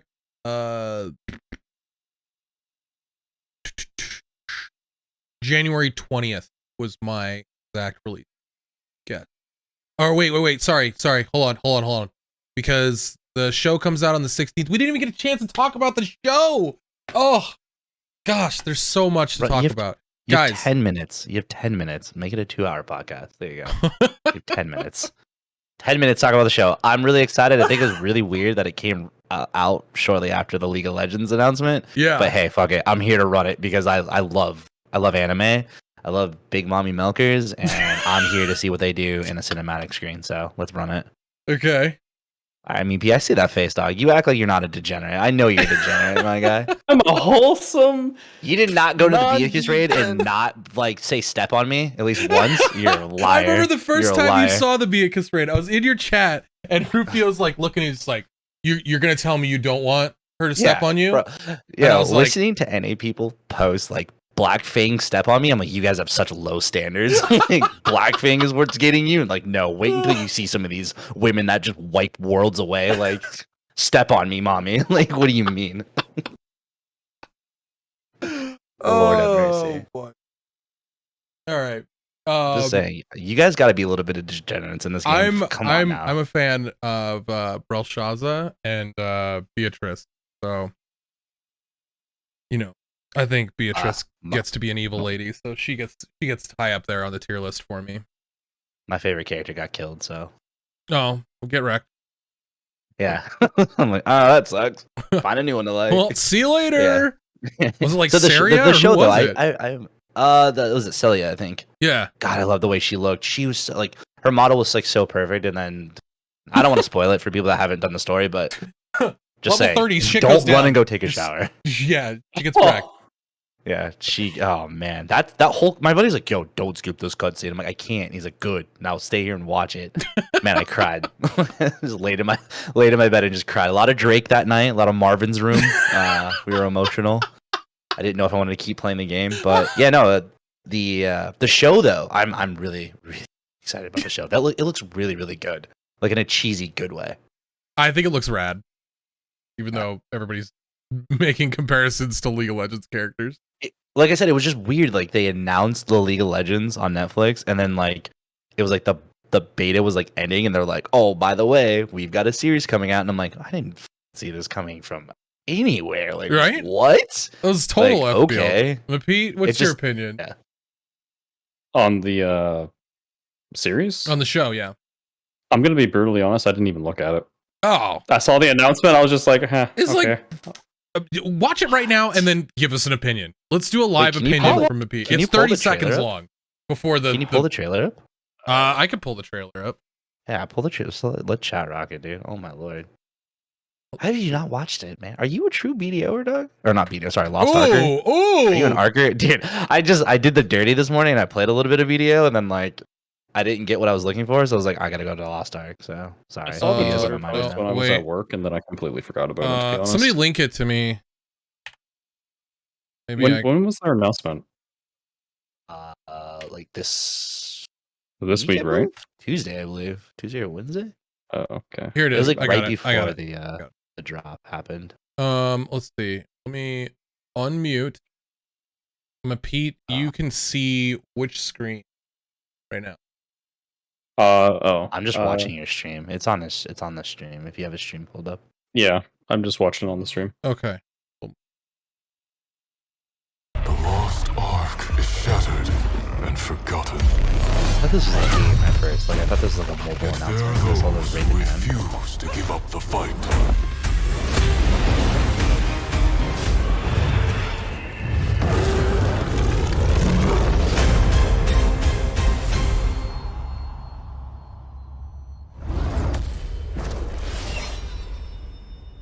That was it. Hmm. Nothing really else happened, right? Yep. Yeah, no, that's literally it. It's very vague. So vague.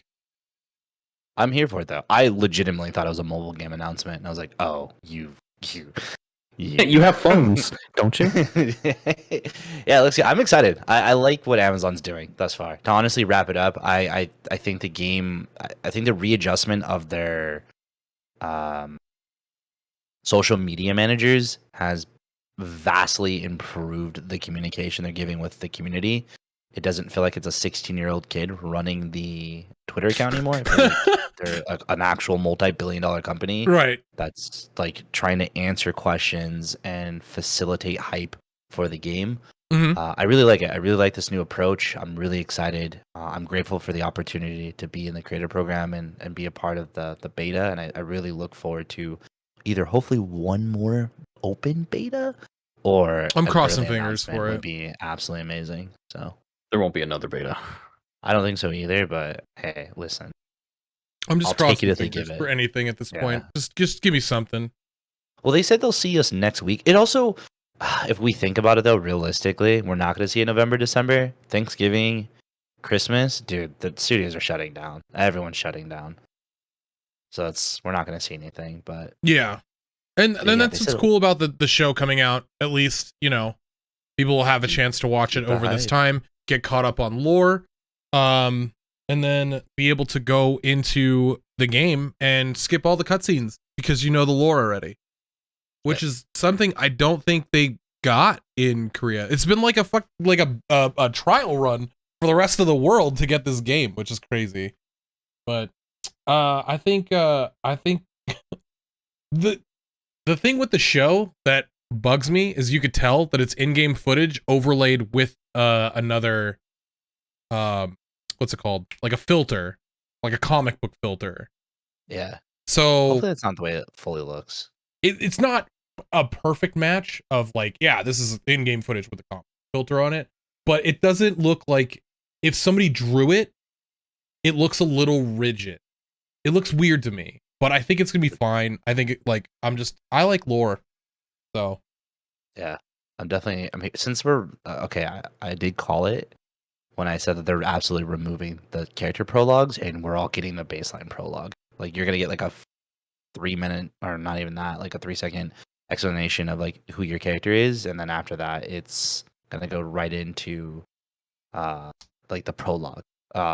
So I think this is gonna be kind of nice if this is their way of kind of explaining like the backstory to each character, right? Since we're not getting those prologues, and then explaining the overall world in its entirety and like what's really going on. Yeah, really, really cool. So I like that too. Well, anything you guys wanted to like say before we wrap this thing up? We definitely I'm obviously going to have you guys on way more often than not. I really enjoyed talking to you guys. Thank you for being on, by the way. Really appreciate it. Thank you Thanks for for the having us. opportunity. Honestly, I was enamored when you hit me up and invited me. Enamored. Really, thank you. I appreciate it. Yeah. You calm it down with those big. I was excited. I was ecstatic. I did $120 to get home when I saw you went live, and I'm like, I gotta go, dude. He's like, but, and I'm like, no, take my money. Thank you for the lesson. I have a podcast to go to. I appreciate it. Thank you, though. Honestly, thank you for the opportunity. Thank you, DJ's community, for the warm welcome and the opportunity. Yes. Oh, let me give shout outs to chat. Duh. Like sort of scumlord over here. That's all good. I appreciate it, though. Thank you so much for the opportunity. Absolutely. Anything you wanted to say, Mepeet? Anything you wanted to touch on real quick? No. Okay, cool. So, Perfect. See you guys in Russia? Rufio? Yeah. I mean, no, I don't know. I think we're good. Sorry for talking a lot, guys. No, you're totally fine. Like that. I apologize. I get really excited about things, and I'm like, I just want to talk. No, that's the thing. Is like that's the whole point of this podcast. Am I right? We're here to talk about this stuff and get opinions that aren't just, you know, me being a blowhard on the internet. I thank you again for the opportunity. I look forward to hopefully coming back again. Thank you, DJ's community, again for allowing me the opportunity to give my points of views and just my excitement overall for Lost Ark. I look forward to seeing everyone in NA, EU, Russia if you're still playing, KR if your account has been banned, Japan if you literally are just desperate to play the game. Let's see. What we're not firm certain, but 2 weeks from around this day, we'll have the next episode of Mokoko Cast. Hopefully we'll have at least one of these guys back on that episode, because again, absolute pleasure talking to both of you. Thank you guys so much. This should be on YouTube probably in about like 2 or 3 hours. So if you missed it, if you missed like the beginning parts of it of just me and Mepeet just shooting the shit, talking about pivots, beating people up, then you can always catch that. And yeah, guys, absolutely fantastic. Wonderful having you.